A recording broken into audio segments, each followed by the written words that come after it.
uma vida com um propósito. 15º dia. Você foi formado para fazer parte da família de Deus. Eu sou a videira, vocês são os ramos. João 15:5. Cristo nos faz um corpo, conectados uns aos outros. Romanos 12:5. Deus é aquele que fez todas as coisas, e todas as coisas são para a sua glória. Ele quis que muitos filhos partilhassem de sua glória.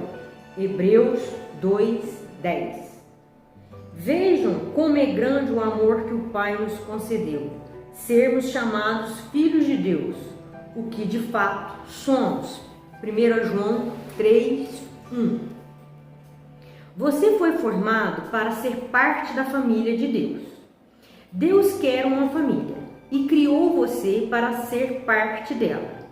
Esse é o segundo propósito de Deus para a sua vida, o qual planejou antes que você nascesse.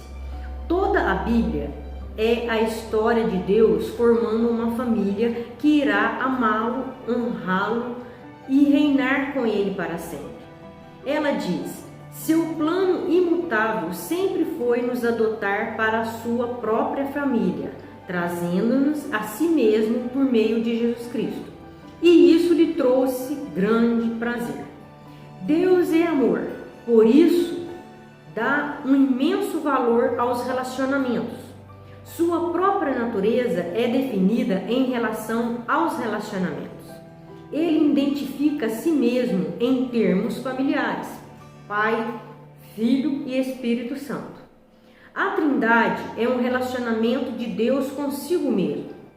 É o padrão perfeito para uma relação harmoniosa e devemos estudar seu significado. Deus sempre existiu e sempre teve um relacionamento amoroso consigo mesmo. Logo, ele nunca esteve só.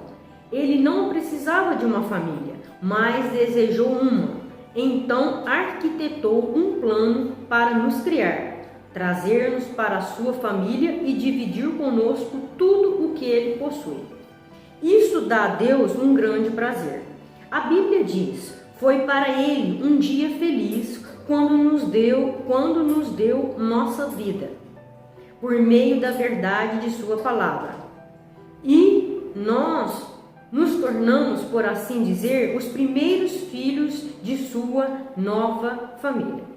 Quando colocamos nossa fé em Cristo, Deus se torna nosso Pai. Nós nos tornamos seus filhos e outros crentes se tornaram nossos irmãos e irmãs. E a igreja se torna nossa família espiritual. A família de Deus inclui todos os crentes do passado, do presente e do futuro. Cada ser humano foi criado por Deus, mas nem todos são filhos de Deus. A única forma de entrar na família de Deus é nascendo novamente dentro dela. Você se torna parte da família humana no seu próprio nascimento, mas se torna membro da família de Deus pelo segundo nascimento.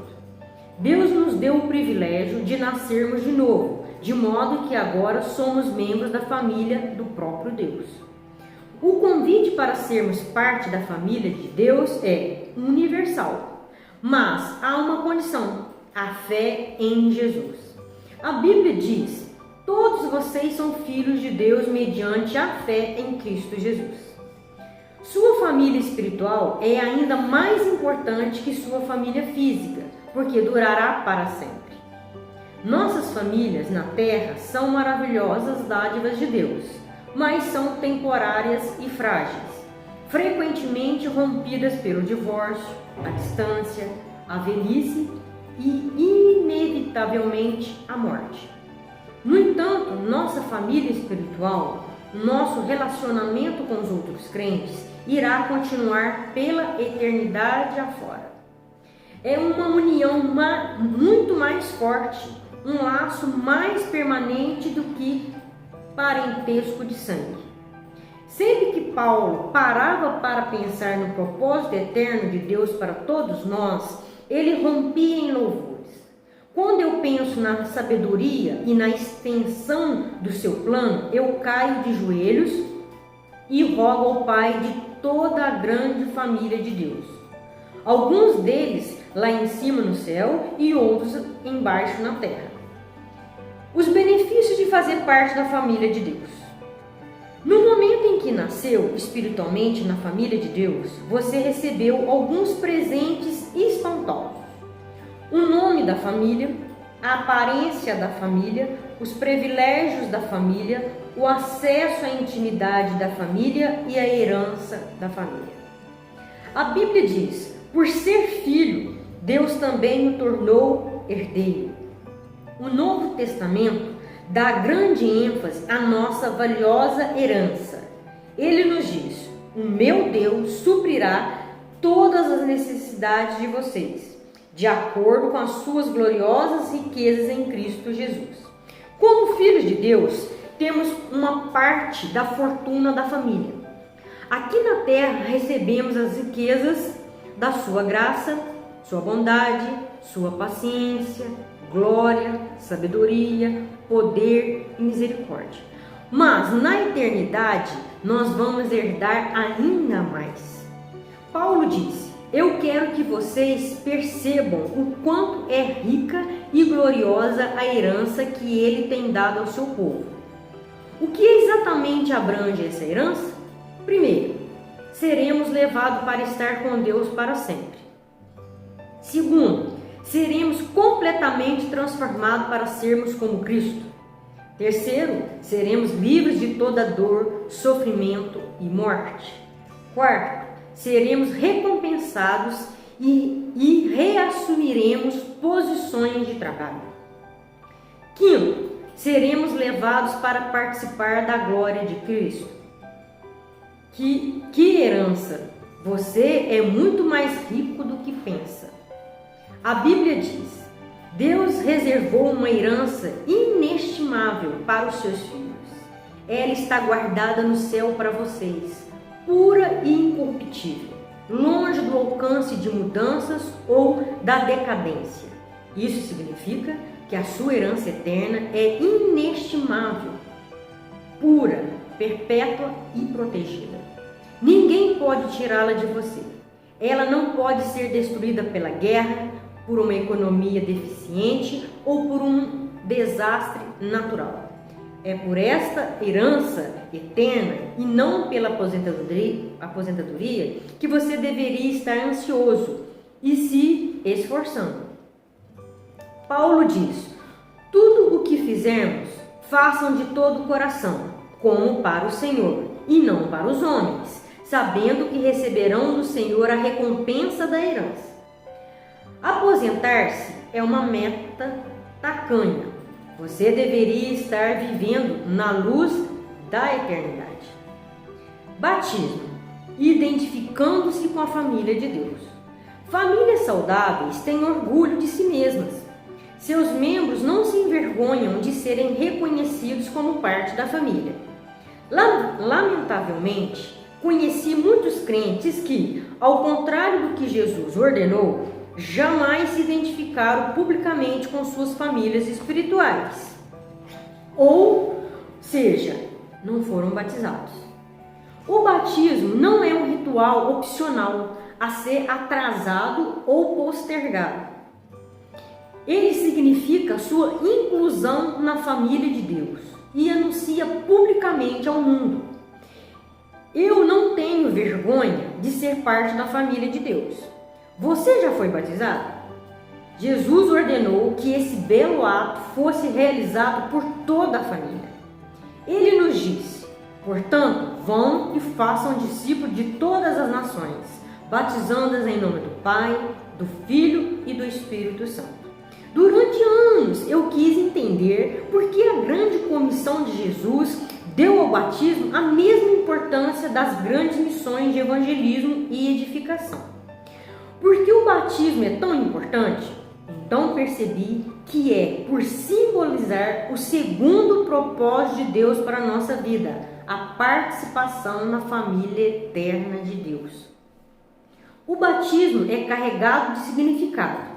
Ele declara sua fé, comunica a morte e ressurreição de Cristo, simboliza a morte para a antiga vida e anuncia sua nova vida em Cristo, além de também ser uma comemoração de sua inclusão na família de Deus. O batismo é a representação física de uma verdade espiritual. Ele representa o que aconteceu no instante em que Deus o trouxe para a sua família. Alguns de nós são judeus, alguns são gentios, alguns são escravos e alguns são livres, mas todos fomos batizados no corpo de Cristo por um Espírito e todos recebemos o mesmo Espírito. O batismo não o torna um membro da família de Deus, somente a fé em Cristo Jesus pode fazer isso. O batismo demonstra que você já é parte da família de Deus. Tal qual uma aliança de casamento é um lembrete visível de um compromisso íntimo feito no coração. É um ato de iniciação e não algo que você deva protelar até estar espiritualmente maduro. A única condição bíblica para o batismo é crer. No Novo Testamento, as pessoas eram batizadas assim que criam. No Pentecoste, 3.000 pessoas foram batizadas no mesmo dia em que aceitaram a Cristo. Em outro lugar, um líder etíope foi batizado no mesmo instante em que se converteu, e Paulo e Silas batizaram o carcereiro filipenses e sua família à meia-noite. Não há nenhum batismo atrasado no Novo Testamento. Se você ainda não foi batizado como expressão de sua fé em Cristo, seja o mais rápido possível, como Jesus ordenou. O maior privilégio da vida. A Bíblia diz: Jesus e as pessoas que ele santificou pertencem todos à mesma família. Por isso, ele não se envergonha de chamá-los irmãos e irmãs. Deixe essa verdade maravilhosa penetrar em você. Você é parte da família de Deus e por Jesus tê-lo feito santo, Deus tem orgulho de você. As palavras de Jesus são inequívocas. E Jesus, estendendo a mão para os discípulos, disse: aqui estão minha mãe e meus irmãos, pois quem faz a vontade de meu Pai, que estás nos céus, este é meu irmão, minha irmã e minha mãe. Ser incluído na família de Deus é a maior honra e o maior privilégio que se pode receber. Não há nada que se compare. Sempre que você se sentir insignificante, desprezado ou inseguro, lembre-se daquele a quem você pertence. Um tema para reflexão. Fui moldado para pertencer à família de Deus. Um versículo para memorizar. Seu plano imutável sempre foi o de nos adotar para a sua própria família, trazendo-nos a si mesmo por meio de Jesus Cristo. Efésios 1:15. Uma pergunta para meditar. Como começar a tratar os outros crentes como membros de minha família? Deus te abençoe.